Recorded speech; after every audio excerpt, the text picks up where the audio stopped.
Hello, welcome to the Learn English Lab. Great to be here. You know, we often think that dedicated study time is the only way to really get better at English. The classic textbook approach. Right.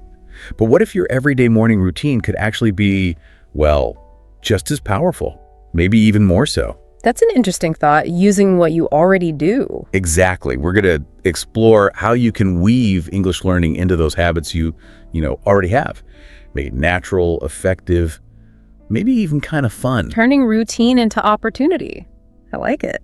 Think of it like unlocking this hidden learning potential that's already in your schedule. We've looked into some really effective ideas that have helped learners make real progress just by tweaking their mornings. Yeah, and we want to share some of the most impactful ones today. And this isn't about adding more stuff to your to-do list, is it? No, not at all. It's about transforming what you're already doing, turning those moments into chances to boost your language skills. And maybe start the day feeling, a bit more competent. Absolutely. Mornings have this unique advantage, don't they? How so? Well, psychologically, that first part of the day, that's often when we have more focus, right? We're less bogged down by all the day's stresses. True.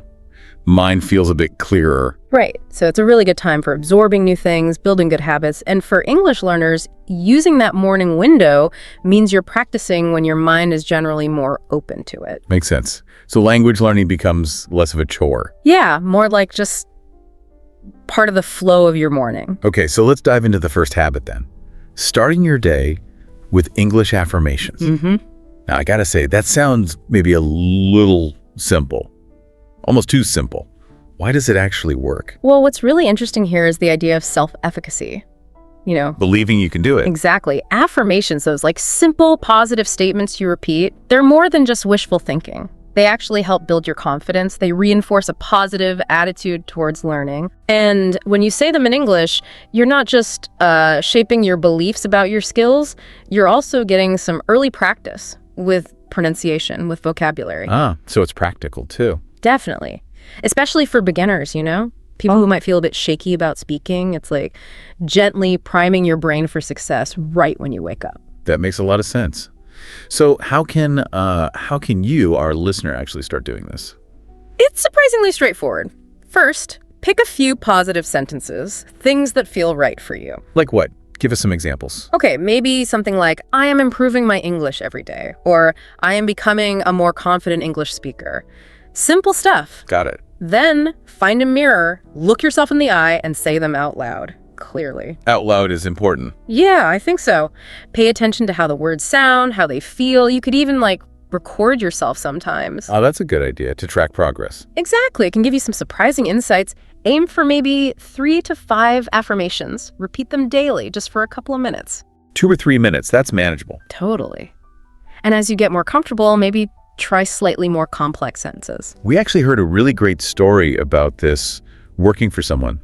Maria, wasn't it? That's right. Maria from Brazil. She really struggled with feeling, self-conscious speaking English. A common problem. Very common. So she made it a habit. Started her day saying things like, I speak English clearly and confidently. And what happened? Over about 6 months, she noticed a real shift. Her pronunciation got clearer, definitely, and she just became much more willing to actually speak English at work. Wow. And interestingly, she also started listening to English podcasts around the same time. She said that combination seemed to really speed up her vocabulary learning, too. That's fantastic. Okay, so to help everyone picture this, let's imagine a quick scene. Say, a friend walks in while Maria's doing her affirmations. Right, so the friend might be like, Maria, what are you doing talking to the mirror? And Maria could say, oh, hi, just practicing my English affirmations. They really help me feel more confident and, speak better. And the friend would be curious, right? Probably. Like, oh, cool. What sort of things do you say? And Maria could share, things like, I am learning English more each day and my pronunciation is getting better. Maybe even say, want to try it with me? That's a great little scenario. And our suggestion for you listening is to maybe try that dialogue out loud with a friend or just record yourself. Yeah, it's good practice for fluency, for intonation. Okay, let's quickly touch on some key words here. First, affirmation. That's the positive statement itself. Right, like her morning affirmations kept her motivated. Then pronunciation, just how you say words. He practiced the pronunciation of the sounds daily. confidence, that feeling of self-belief. Yep, speaking in public boosted his confidence. And retention, your ability to remember things. Exactly. Listening to podcasts improved her vocabulary retention.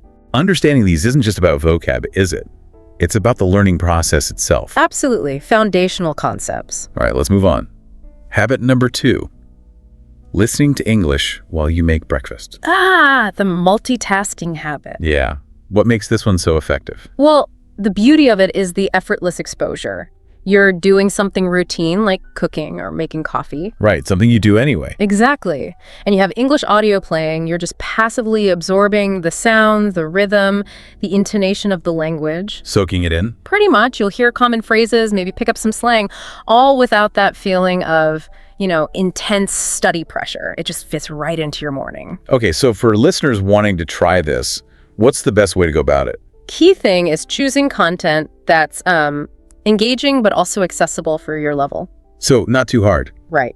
Beginners could try podcasts made for ESL learners, or maybe short, simple audiobooks in English. Okay. And for intermediate folks? Something like The English We Speak from the BBC could be great. Or maybe 6-minute English. Short, focused episodes. And how long should you listen? Aim for maybe 10-15 minutes while you're busy with breakfast stuff. The goal is just to get the general meaning. Don't stress about understanding every single word. Don't get bogged down. Exactly. And to really boost the benefit, try replaying short bits and repeating what you hear, shadowing. Shadowing. Explain that. It's where you try to speak along with the recording, mimicking the pronunciation, the accent, the rhythm. It's fantastic for sounding more natural. We've got another example for this one too, right? Ahmed from Egypt. Yeah, Ahmed. He made a habit of listening to that 6-minute English podcast while making his coffee every morning. Good. Said he only understood maybe half of it at first. That's normal, I guess. Totally. But he started this simple practice, just noting down one new word he heard each day. Like, he mentioned learning resilient. Which means? Able to bounce back from difficulties. Good word. Anyway, over about 6 months, just doing that one word a day, he reckoned he added around 200 words to his vocabulary. Wow, from just one word a day. Yeah. And he said the shadowing practice really helped his pronunciation, especially for work meetings in English. That's a great outcome. Okay, let's paint another picture. Your roommate walks in while you're cooking, listening to a podcast. Right. Roommate might ask, hey, what's that you're listening to? And you could say, oh, it's an English podcast, 6-minute English. Trying to listen each morning to, improve my skills. And the roommate might be skeptical. Does it really help? Yeah, possibly. And you could say, definitely. Learning new words, like I heard resilient today, and practicing pronunciation. Want to listen. Nice.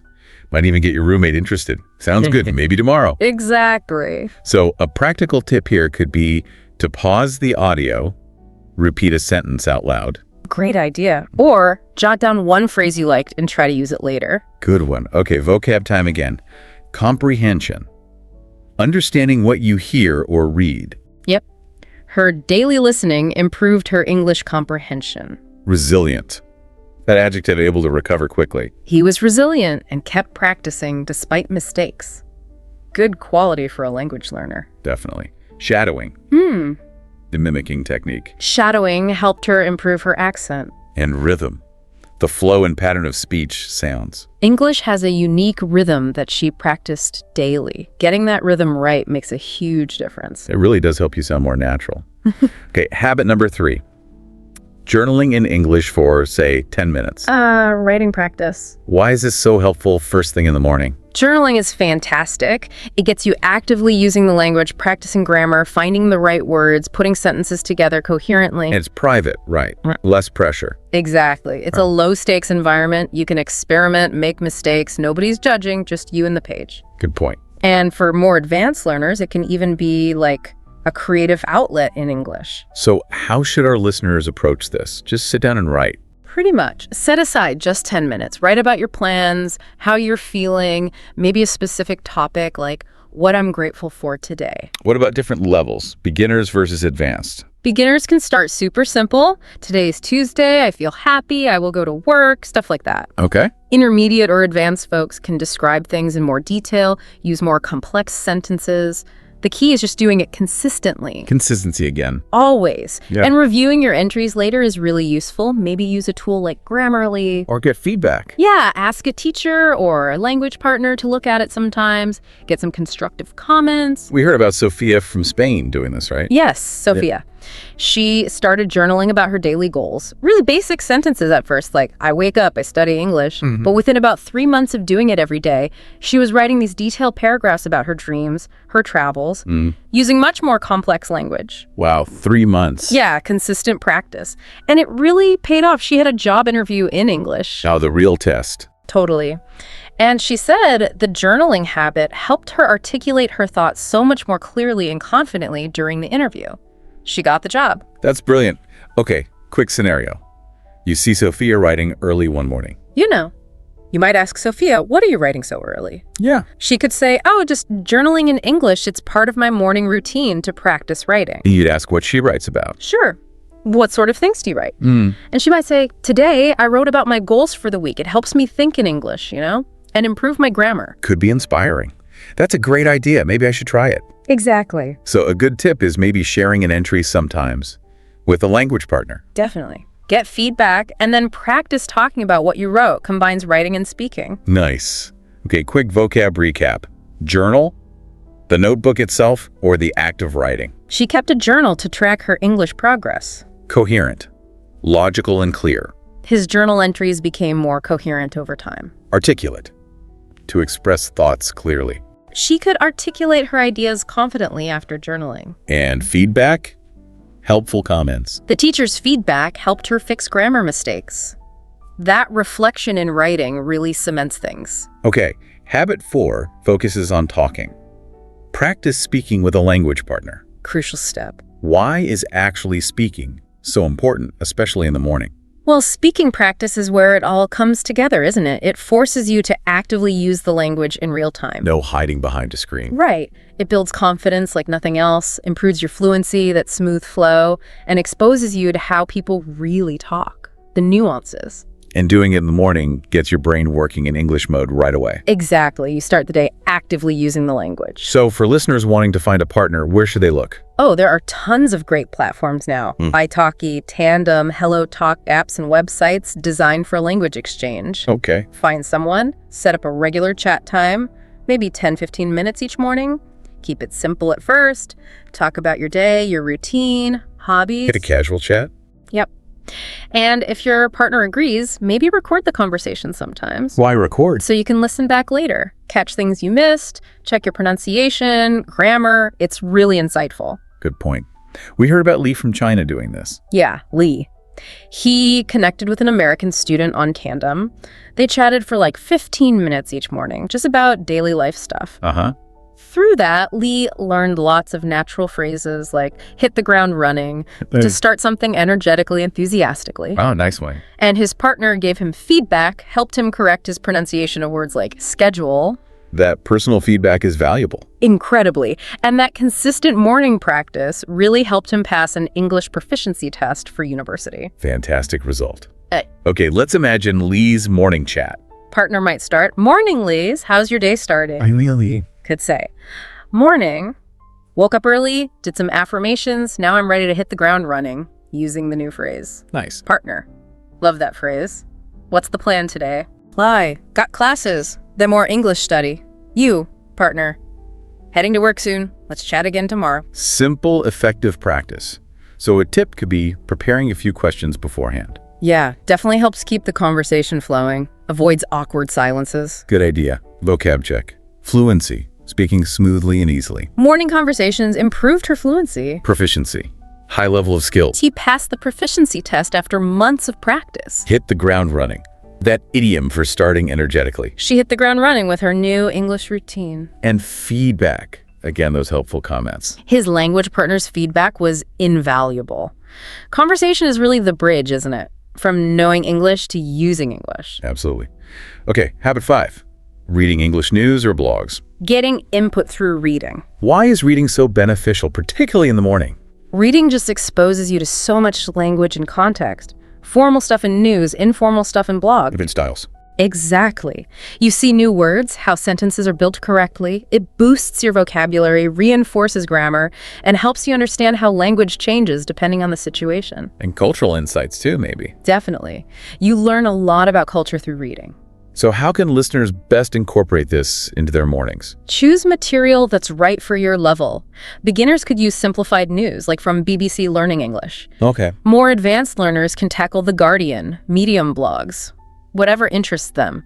That's key. Read stuff you actually find interesting. Good point. Makes it less of a chore. Right. And as you read, try to spot maybe 5-10 new words or phrases, note them down, Then what? look them up, find out what they mean, and then try to use them, maybe in your journal or in your chat with your language partner. Actively using the new words. Yes. And another good practice is to summarize what you read. Either write a short summary or say it out loud. Checks comprehension and practices output. We heard about Anita from India using this for her career. Yeah, Anita, she read one BBC Learning English article daily, often on tech or health topics relevant to her job. Good. She learned words like innovative, new, and creative and started using them in work emails. That takes confidence. It does. And over a year of doing this consistently each morning, her professional English improved so much it actually led to a promotion. That's amazing. Okay, quick scene. Anita talking to a colleague. Colleague. Anita, you seem to know a lot about tech lately. Anita, thanks. I read an English tech article every morning. Today's was about innovative AI tools, using the word. Right. Colleague, wow, innovative, sounds fancy. What did it say? Yeah. Anita talked about new AI that learns faster. I can share the link if you want. Colleague, definitely send it over. Great example. So summarizing out loud is a good practice tip here. Yeah, tests your speaking and your understanding at the same time. Okay, vocab. Innovative. New and creative. The Innovative app helped her learn English faster. Nuance. Subtle difference in meaning. She learned the nuances of English slang through reading. Comprehension. Again, understanding. Reading news improved her comprehension skills. And summarize. Give brief version. She summarized the article in her own words. Reading really builds that foundation. Okay, habit 6 is all about vocabulary. Create and review vocabulary flashcards. Ah, the classic flashcards. Still effective. Why are they good? Especially for morning study. Well, memorizing vocabulary is just fundamental, isn't it? And flashcards are a super focused way to do it. Right. Mornings are often good for this because, like we said, the mind is fresher, more receptive to memorization. Makes sense. And flashcards let you target the specific words you need or want to learn. Technical jargon, travel words, whatever. So how should listeners actually do this? Make the cards, then what? Choose maybe 5-10 words a day, words you've picked up from your reading, listening, conversation. Okay, relevant words. Exactly. Then make the cards. Physical cards work, or use apps like Anki or Quizlet. Digital options too. Yep. Put the English word on one side. On the other, the meaning may be in your language, maybe a simple English definition, pronunciation help if you need it, and definitely an example sentence. The example sentence is key. Crucial for context. Then, spend 5-10 minutes each morning actively reviewing. Say the word aloud, test yourself. Try making a new sentence with it. Active recall. Right. And don't forget to review older cards regularly, maybe weekly, to keep them fresh in your memory. Spaced repetition. We heard about Juan from Mexico using this for his tech job. Yeah, Juan. He wanted to improve his tech English, so he made 5 flashcards daily from tech podcasts he listened to. Specific goal. Right. Words like algorithm. He'd review them over coffee, saying the word, making sentences like, the algorithm improved the app's performance. Practicing using it. Exactly. Yeah. And within about 3 months, he felt way more confident using these technical terms in meetings. That's practical progress. Okay, imagine Juan reviewing cards, friend approaches. Friend, hey Juan, what are those cards? Juan. Oh, English vocabulary flashcards, learning words like algorithm for work. Friend's curious. Smart, how do you use them? Juan explains. Word, meaning example sentence. Review them every morning, like the algorithm solves problems efficiently. Want to quiz me? Huh.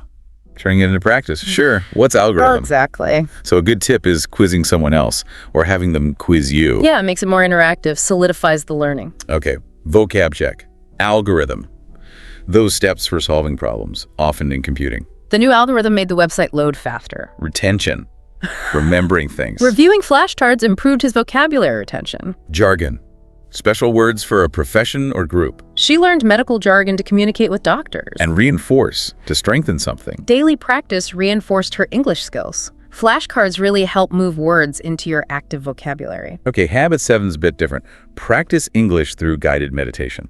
Combining relaxation and learning. How does this work for language skills? Well, it's a really interesting mix. You're listening to calming English instructions, which improves your listening comprehension in a, low-stress way. Relaxed listening. Right. Plus, you learn specific vocabulary related to mindfulness, feelings, the body. And it can actually help reduce anxiety about understanding or speaking English. Less pressure, more calm focus. Exactly. So, for listeners interested in this, what are some good resources? How do they start? Lots of options. Apps like Calm or Headspace often have meditations in English. Popular ones. Yeah.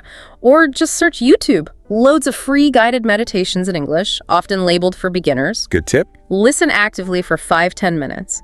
Focus on understanding key phrases like breathe deeply, let go of tension. Afterwards, maybe repeat a few phrases you heard. Helps with pronunciation, internalizing the meaning. Reinforcing the language. And maybe just reflect briefly in English, right? Or say a sentence like, I feel calm and focused now. We heard about Aisha from Pakistan using this for listening skills. Yeah, Aisha. She struggled with understanding fast native speakers, felt overwhelmed. Common issue. So she started a 10-minute English guided meditation each morning. Phrases like release your worries became familiar. Comforting language. Right. And practicing saying them helped her accent, too. Over 6 months, she noticed her listening comprehension improved significantly, maybe by 30%, she estimated. And she felt more relaxed in actual English conversations. That's a great combination of benefits. Okay, picture Aisha talking to a classmate. Classmate. Aisha, you seem so calm today. What's your secret? Yeah? Aisha. I do a guided meditation in English every morning. Helps me relax and learn new phrases. Classmate's intrigued. Really? Like what? Aisha, things like breathe deeply or stay present. It's great for my English and my stress. Want to try it with me tomorrow? Nice. Spreading the calm. Sounds amazing. Count me in. Could happen. So a practice tip. Write down a few phrases you heard. Try using them later. Yeah. Brings the vocabulary into active use. Okay, vocab, meditation. Mm. The practice of focusing the mind. Morning meditation helped her focus on English learning. Comprehension. Understanding again. Listening to meditations improved her comprehension. Soothing. Calming or comforting. The soothing voice in the meditation made her feel relaxed. And anxiety. That feeling of nervousness. Practicing English reduced her anxiety about speaking. It's a really holistic approach. Okay, habit 8 brings us to social media. Engage with English social media. Using screen time for good. Can scrolling actually help you learn English? Surprisingly, yes. Right. Social media is full of current, informal English, slang, trends. Real-world language. Exactly. Following English speakers, news outlets, language accounts. You get exposed to how people really communicate casually. And the interactive part. Right. Writing comments, sending messages. That's active practice for reading and writing in a fun, low-pressure way. Doing it in the morning is just a light touch point with the language. So how can listeners use social media effectively for this? Be intentional. Follow accounts that interest you but are in English. Fitness, travel, news, whatever. Follow your interests. Yeah. Then try to write short comments daily. Just simple stuff. Great post. I learned something new on a couple of posts. Small interactions. Or send a quick good morning message in English to a friend or language partner. And try to notice one new slang term or phrase each day. Like, on point. Needing perfect or accurate. Right? Jot it down. We heard about Carlos from Argentina doing this with fitness accounts. Yep, Carlos. Big fitness fan. Followed influencers on X. He'd comment things like, your workout tips are on point, using the slang he learned. Nice. And he'd message his language partner in English. He said it really helped him learn casual phrases and boosted his confidence writing short, natural responses, became comfortable chatting online in English. That's a common goal. Okay, quick chat with Carlos. Friend, Carlos, you're always on X in the morning. What's up? Yeah. Carlos, just practicing English, commenting on posts, messaging friends. It's fun. Helps me learn slang. Friend asks. Yeah. Like what? Carlos, today I learned on point means perfect. I wrote, your advice is on point on a fitness post. Friend's impressed. Cool. Might try that too. Could happen. So a tip is writing a comment and maybe getting feedback on it. Good idea. Ask a language partner to check your phrasing. Okay, vocab, slang, informal language. She learned slang like chill from social media. On point. That idiom for perfect or right. His English comments were always on point. Engage, to participate or interact. Engaging with English posts improved her writing. And contextual, related to the situation. Social media taught her contextual phrases like LOL. It's all about seeing language in action. Right. Okay, our final habit, number 9. Practice English through a morning workout. Getting physical with language learning. How does exercise help with English? Seems unrelated. Well, studies show physical activity can boost memory and focus. Wow, the cognitive benefits. Exactly. So if you follow an English workout video or even just describe your own workout in English, you're reinforcing vocabulary related to fitness actions. It can make it stick better. Interesting connection. So how can listeners do this? Watch English workout videos. YouTube's full of them. Fitness Blender, Yoga with Adrian. Find channels you like with clear instructions. Okay. Pay attention to the words they use. Stretch, repetition, inhale, lunge. Note them down. Learn the fitness jargon. Yep. Then, after your workout, describe what you did in English. Just a few sentences. Write it or say it aloud. I did 10 push-ups and stretched for 5 minutes. Simple recap. Or maybe join an English-speaking online fitness class. Or talk about workouts with your language partner. We heard about Elena from Russia doing yoga in English. Yeah, Elena. Followed a 15-minute English yoga video each morning. Learned pose names like downward dog, verbs like inhale. She'd describe her practice in her journal. Today, I did downward dog and felt relaxed. This helped her listening and gave her the confidence to join a real English-speaking yoga class later. That's great. Okay, Elena, chatting with a colleague. Colleague. Elena, you look energized today. What did you do? Yeah. Elena. Followed an English yoga video, learned downward dog, and practiced saying it. Colleagues curious. Awesome. What's downward dog? Elena explains. Yoga pose, like an upside-down V. Great stretch. Want to try it? Colleague, maybe tomorrow. Huh.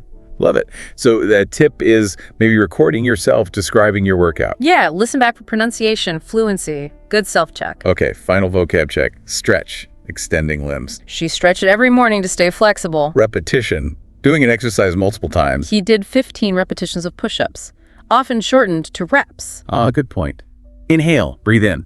The yoga instructor said to inhale slowly. And energized, full of energy. She felt energized after her English workout routine. It shows how creative you can be integrating English. So that's a whole bunch of ideas. 9 different ways to use your morning. A lot to choose from. The key thing really is finding habits that, actually fit your life, right? Things you might actually enjoy. Absolutely. Don't try to force something that feels wrong. Start small. Yeah, start small, keep track maybe, stay consistent, and don't be afraid to switch things up if something isn't working. Mix and match. Language learning is a long game, a journey. These morning routines just make it more sustainable, more enjoyable maybe. Yeah. By weaving English into your mornings consistently, you're not just improving your skills. You're building great habits for personal growth too. It's a win-win. Starts the day off right. Exactly. It's about finding what clicks for you, making English just part of your daily rhythm. Every little bit adds up. Definitely.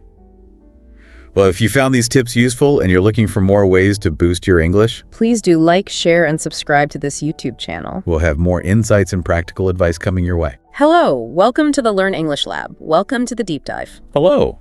Great to be diving in. Okay, let's jump right into something incredibly important, especially for you on your English learning journey. Building that belief in yourself, finding your inner strength. That's right. We've looked at a lot of insights and practical ideas on this very topic. And it's really clear, isn't it? Believing in yourself isn't just, a nice to have. No, not at all. It feels more like the actual engine that drives your progress, especially when you're dealing with the unique challenges of learning a new language. Exactly. Think about it. Learning English really puts you out there. You're trying new sounds, figuring out grammar that might feel totally backward sometimes. Right. Or just trying to find the right words when someone asks you something unexpectedly. It can feel pretty vulnerable. It really can. And that's where inner strength kicks in. It's that ability to keep going, to trust that you can work it out, and to see those scary moments as, opportunities maybe. It feels foundational, truly. Without that inner confidence, it's just so easy for self-doubt to creep in. Oh, absolutely. You start hesitating or feeling like you're not good enough, especially if you compare yourself to others or worry about your accent. Ah, the comparison trap. That's such a confidence killer. It is. But when you build that inner strength, you develop resilience. The ability to bounce back from those tough moments. Like maybe a conversation that felt awkward or a test that didn't quite go your way. Or even just struggling to understand someone speaking really fast. Inner strength is that quiet voice inside saying, okay, that was hard, but I can do this. I will get better. And what's interesting is how it creates this kind of positive loop, right? Totally. The more you practice, the more little successes you have, which naturally boosts your confidence. And then with more confidence, you're actually more willing to take risks, to practice more. Exactly. It's like strengthening a muscle. The more you use it, the stronger it gets. So the big question then is, how do we actually build this muscle? The insights we looked at offered some really practical ways. They certainly did. And one of the first big ones, maybe the most important, is learning to genuinely embrace your mistakes. Okay, that sounds simple, but maybe it's harder in practice. It can be, but it's powerful. Yeah. Mistakes aren't failures. They're like little signposts showing you exactly where you need to focus next. Strength grows when you accept that, imperfection is just part of learning. So how do you make that actionable? Well, one idea is to get proactive about it, like keeping a mistake journal. Okay. So if you catch yourself saying, I have 20-year gold, you jot it down, then actively find the correct way. I am 20 years old. It turns that little error into a concrete learning moment. I like that. And you mentioned celebrating corrections too. Yes. Acknowledge the progress you're making. Maybe you finally nailed using went instead of go for the past tense. That's a win. Give yourself a little mental high five or even a small reward. Makes sense. And feedback is part of this too. Oh, definitely. Getting feedback is crucial. You could try recording yourself speaking, maybe share it with a teacher or a language partner. There are apps for that now, right? Like Speechling or Tandem. Exactly. They connect you with people who can offer constructive feedback. For example, figuring out how to pronounce a tricky word like schedule. Maybe you started saying schedule and then practice until you get the schedule sound right. Using resources like Youglish or just listening carefully. That's not failure. It's a clear step forward. Okay, so embracing mistakes is step one. Building on that, another key point was setting realistic, specific goals. Absolutely critical. These huge, vague goals like I want to be fluent can feel totally overwhelming. Yeah, they can make you feel like you're not getting anywhere. Right. But if you break it down into smaller, measurable steps, it keeps you motivated because you can actually see yourself making progress. So instead of become fluent, maybe something like this week, I'll learn 10 new vocabulary words related to travel, or I'll have one 5-minute conversation purely in English about my day. Much more manageable. And you need to track that progress. Ideally, yes. Use a notebook, an app like Notion, whatever works for you. Log those small wins, new phrases you use, conversations you had. It builds tangible evidence of your improvement. Evidence that fuels belief. Precisely. And don't forget to reward yourself when you hit those smaller milestones. Practice daily for a week. Great. Treat yourself. It reinforces the habit. Like maybe committing to just a 5-minute daily chat on an app like Hello Talk feels doable, right? And after a month, you definitely notice a difference. Exactly. That concrete proof is so powerful for building self-belief. Okay, let's shift gears a bit. What about our inner voice? That came up to the importance of positive self-talk. Oh, massively important. That internal monologue you have running. It shapes your confidence more than you might realize if it's constantly critical. I'm so bad at this. My accent sounds awful. Yeah, that just erodes your belief over time. You need to actively work on changing that narrative. How? Is it just telling yourself nice things? Sort of, but it's more structured. Try writing down affirmations that feel true or aspirational for you. Things like, I am getting better at English every day. Or maybe, my accent shows where I come from, and that's okay. Or, I am capable of expressing my ideas. And then you just read them. Repeat them. Daily is good. Maybe say them aloud while looking in the mirror sounds cheesy, but it can help. And crucially, challenge the negative thoughts when they pop up. How do you challenge them? Ask yourself, is this thought really true? What evidence do I have against it? If you think I'm terrible at English, force yourself to list 3 specific things you have learned or improved recently.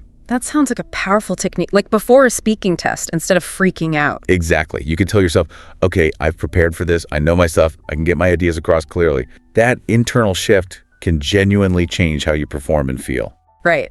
Another big piece that emerged was the environment surrounding yourself with supportive people. Yes, you absolutely don't have to go through this learning journey alone.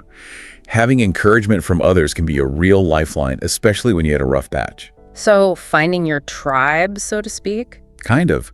Look for language communities, maybe online forums, Discord servers, or local clubs through Meetup, places where other learners get the struggle and celebrate the small wins together. And language partners. Definitely. Using platforms like italki or Reply to find someone for practice can be great. Someone who gives useful feedback, but in an encouraging way. And just talking to your existing network. For sure. Tell supportive friends or family about your goals and your progress, maybe even your struggles. Just having someone cheer you on helps. We saw that story about Maria. She was anxious about job meetings. Right. Moved to a new place, felt overwhelmed. But she joined a supportive group, like Toastmasters, started using positive self-talk, set small, achievable goals. And she went from being quite shy to a confident presenter. Her story really highlights how community support makes a tangible difference. That's inspiring. Okay, next up, and this one feels like it requires, well, guts. Taking risks and stepping outside your comfort zone. Yes, this is where the rubber meets the road, in a way. Pushing your limits is how you build resilience and prove to yourself what you're capable of.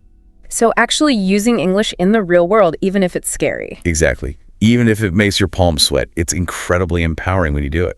What are some small ways to start? Start really small, order your coffee in English, ask for directions, even if you kind of know the way. Sure. Make a simple phone call, maybe booking something. Okay, manageable steps. Then maybe join an online event, a webinar discussion, something related to your interests, practice listening, and maybe type a question or comment. What about recording yourself? That feels risky. It can, but maybe record a short video, just talking about your day, and share it with a trusted language partner for feedback.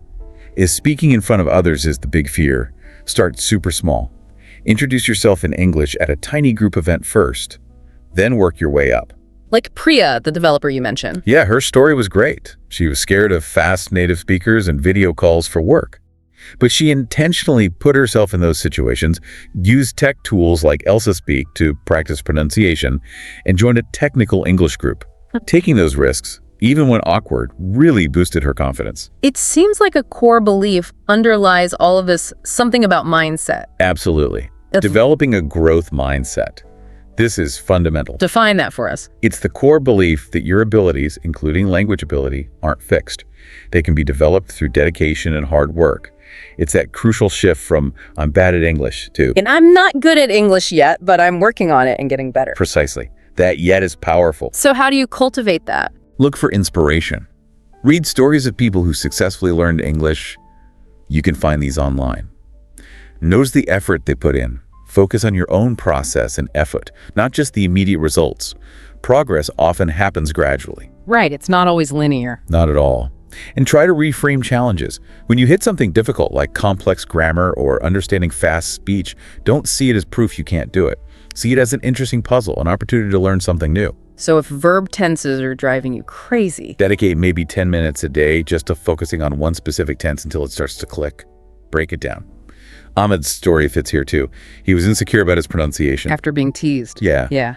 But he adopted that growth mindset. He practiced consistently using YouTube, found partners on Tandem, set a goal to give a presentation. It was his perseverance and focus on practice and feedback that got him through. Okay, one last crucial point, and it feels quite gentle compared to risk-taking. Self-compassion. Yes, perhaps the most underrated element.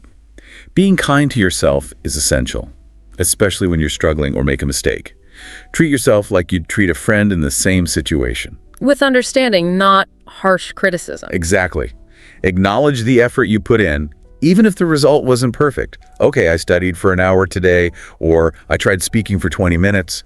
Be proud of the effort itself. And taking breaks is part of this. Definitely. Avoid burnout. Schedule rest days, or days where you just do something light and fun in English, like watching a cartoon or listening to music. Don't push yourself relentlessly. And forgiving yourself for mistakes. Absolutely. Try to laugh them off if you can. If you forget a word or mix up grammar in a conversation, don't get bogged down in embarrassment. Just correct yourself if needed, maybe a quick oops, I meant, and move on. Dwelling on it doesn't help. That's where Carlos's story came in, the restaurant owner. Right. He faced real fluency struggles while setting up his business, which must have been stressful. But he leaned into self-compassion. He found creative ways to practice, like watching cooking shows, joined language exchanges, accepted it was a process, and didn't beat himself up. That self-kindness built his resilience. So these aren't just theories. You can see how they play out in real situations. Completely. Think about being in a language class. A classmate saying, "Hey, you're doing great," or "You know more than you think." That peer encouragement really helps. Or the teacher suggesting a small goal, like just try to answer one question today. Right. Little steps build assertiveness. Even recording yourself practicing, while maybe feeling awkward, builds resilience for when you have to speak live.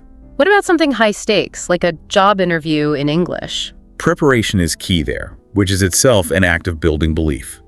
Practicing common interview questions, maybe role-playing with a partner. Getting that feedback. Exactly. And learning to keep answers clear, authentic. All that preparation reduces anxiety and makes you feel much more capable, more empowered. That feeling of being prepared really does make you feel more confident, almost unstoppable sometimes. It does. And having the right words helps too. Building your vocabulary around these feelings and strategies is useful in itself. Words like nervous, confident, obviously, but also resilient, inadequate, Empowered, optimistic, dedicated, apprehensive, even terrified or overwhelmed. But also adaptable and inspiring.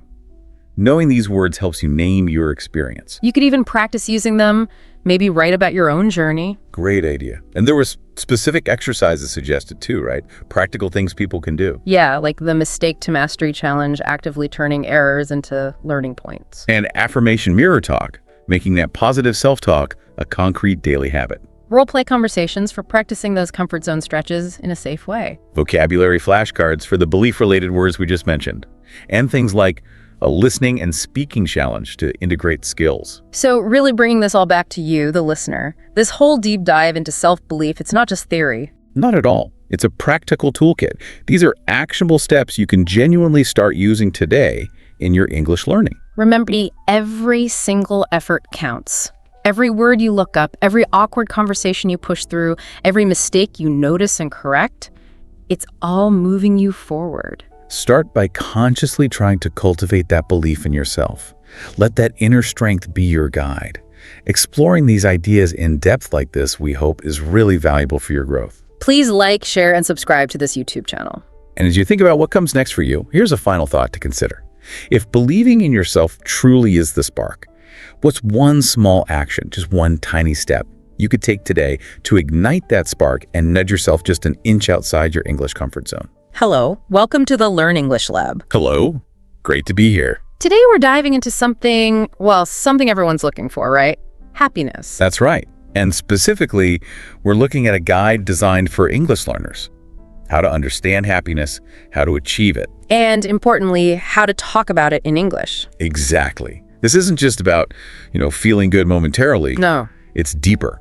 It's about understanding the different sides of happiness, boosting your English vocabulary around it. And getting comfortable actually using that vocabulary in everyday conversations. Precisely. Our mission, if you like, is to unpack the core ideas around happiness from this guide. And see how they directly link to your English learning journey, while also hopefully giving you a richer sense of well-being. So where do we start? Defining it, I suppose. Yeah. What is happiness according to this guide? It's not just fleeting pleasure, is it? No, not at all. The guide defines it more as a sustained state of well-being. It includes joy, sure, but also things like contentment and fulfillment. That's a key distinction. Sustained well-being, not just those quick highs. Right. And for you, Right. as English learners, being able to grasp that and then articulate it, that really deepens your connection with people. And your ability to express your own feelings, which is huge. Absolutely. The guide also stresses that happiness is, it's personal. It's subjective. Meaning what makes me happy might be totally different for you or anyone else listening. Exactly. For one person, it might be all about family. For another, maybe achieving a big goal at work or in their studies. Or even just finding peace and solitude sometimes. That too. It varies massively. So to help us talk about this subjective thing, the guide introduces some vocabulary, words like Elusive. Elusive means something hard to find or pin down. Like, sometimes happiness can feel elusive when you're stressed out. Okay. And contentment. Contentment is more like a peaceful satisfaction, feeling content with your daily life maybe. Finding contentment in simple things. Right. And fulfillment sounds bigger, deeper. It often is. It's that sense of satisfaction you get from achieving something meaningful, like the fulfillment after finishing a tough language course. Makes sense. And subjective just reinforces that it's all based on individual experience. You got it. Happiness is inherently subjective. Okay, so if it's so subjective, how does the guide offer practical advice? Are there common strategies? That's the next step. Despite its personal nature, the guide lays out 7 practical tips for cultivating happiness, things that generally work for many people. All right, let's hear them. What's the first one? Practicing gratitude. Gratitude, being thankful. Seems simple but powerful. It really is. The guide notes it boosts your mood, reduces stress, and for English learners, it's a fantastic exercise. How so? Well, it pushes you to describe positive experiences. You naturally start looking for more descriptive words, positive adjectives. Oh, I see. Like keeping a gratitude journal, maybe. Exactly what the guide suggests. Yeah. Keep one in English. Use those richer adjectives. It mentions an example, right? Maria from Brazil. Yes. She started a journal, writing about things like a heartwarming conversation or her cozy apartment.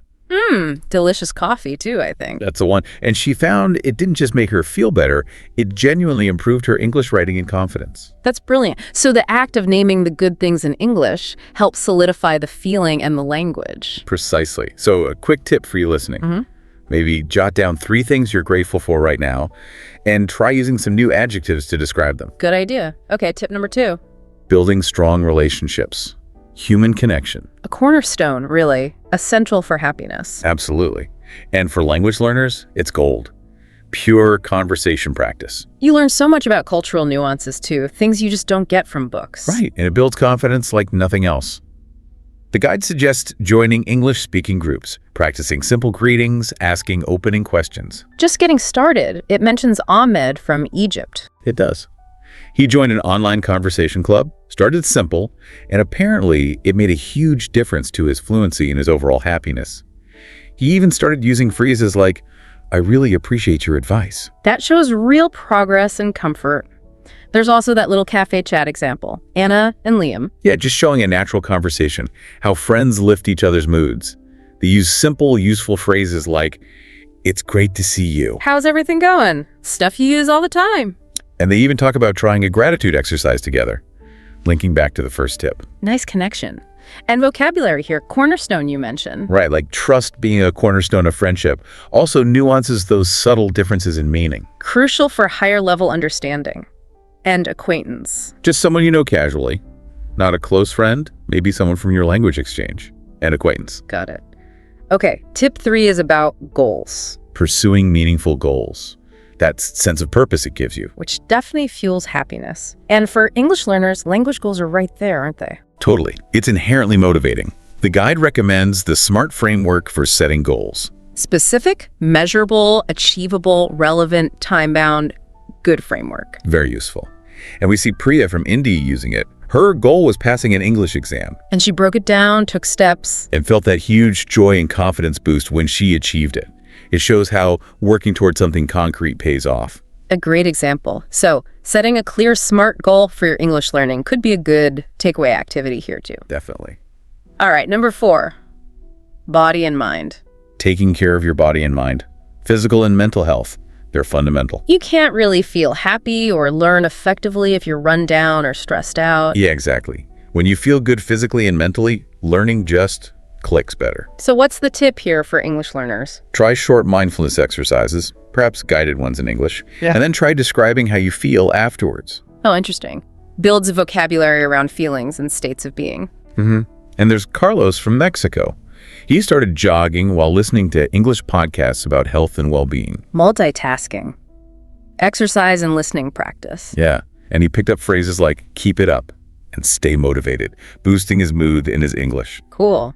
Vocabulary introduced here, mindfulness. Being present, yes. Yeah. Refreshed, feeling renewed, and vibrant, full of energy. All positive states. Okay, number 5, positivity and resilience. Embracing positivity and resilience. So having a generally optimistic outlook and, crucially, being able to bounce back from setbacks. Which for language learners often means dealing with mistakes, right? Yeah. Not letting them get you down. Precisely. The key is to reframe mistakes. See them as learning opportunities, not failures. And celebrate the small wins along the way. Definitely.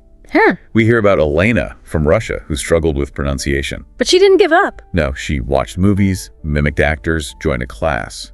She kept going. Her positive attitude was key. And there's a conversation snippet with her and Mark, right, where he suggests repeating phrases from TV shows. Yes, and she uses that great phrase, "I'm over the moon," when she makes progress. Right. Perfect example of expressing real joy. Love that idiom.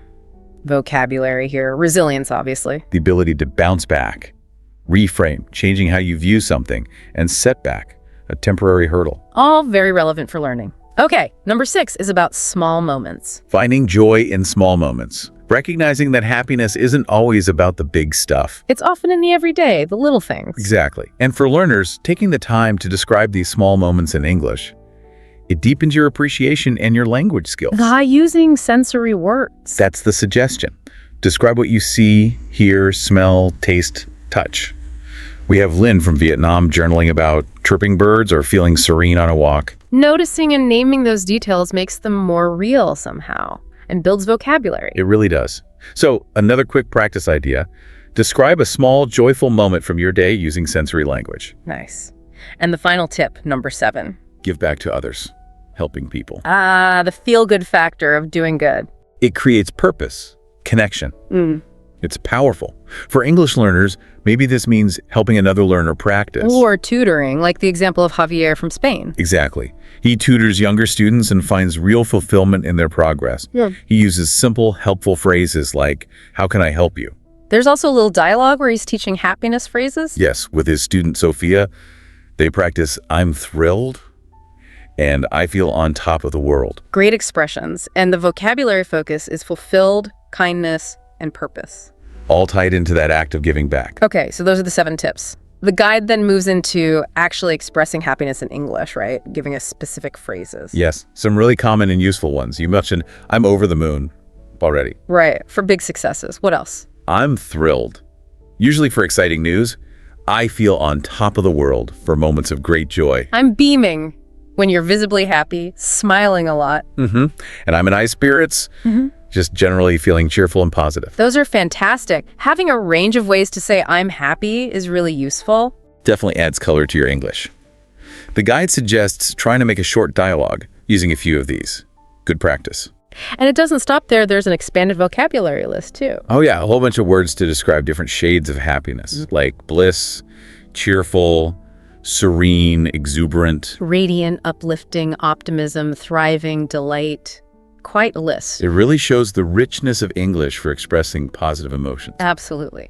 Then the guide touches on culture, how happiness is viewed differently. Right, it's not universal in its expression or even its definition sometimes. It brings up the Japanese concept of ikigai.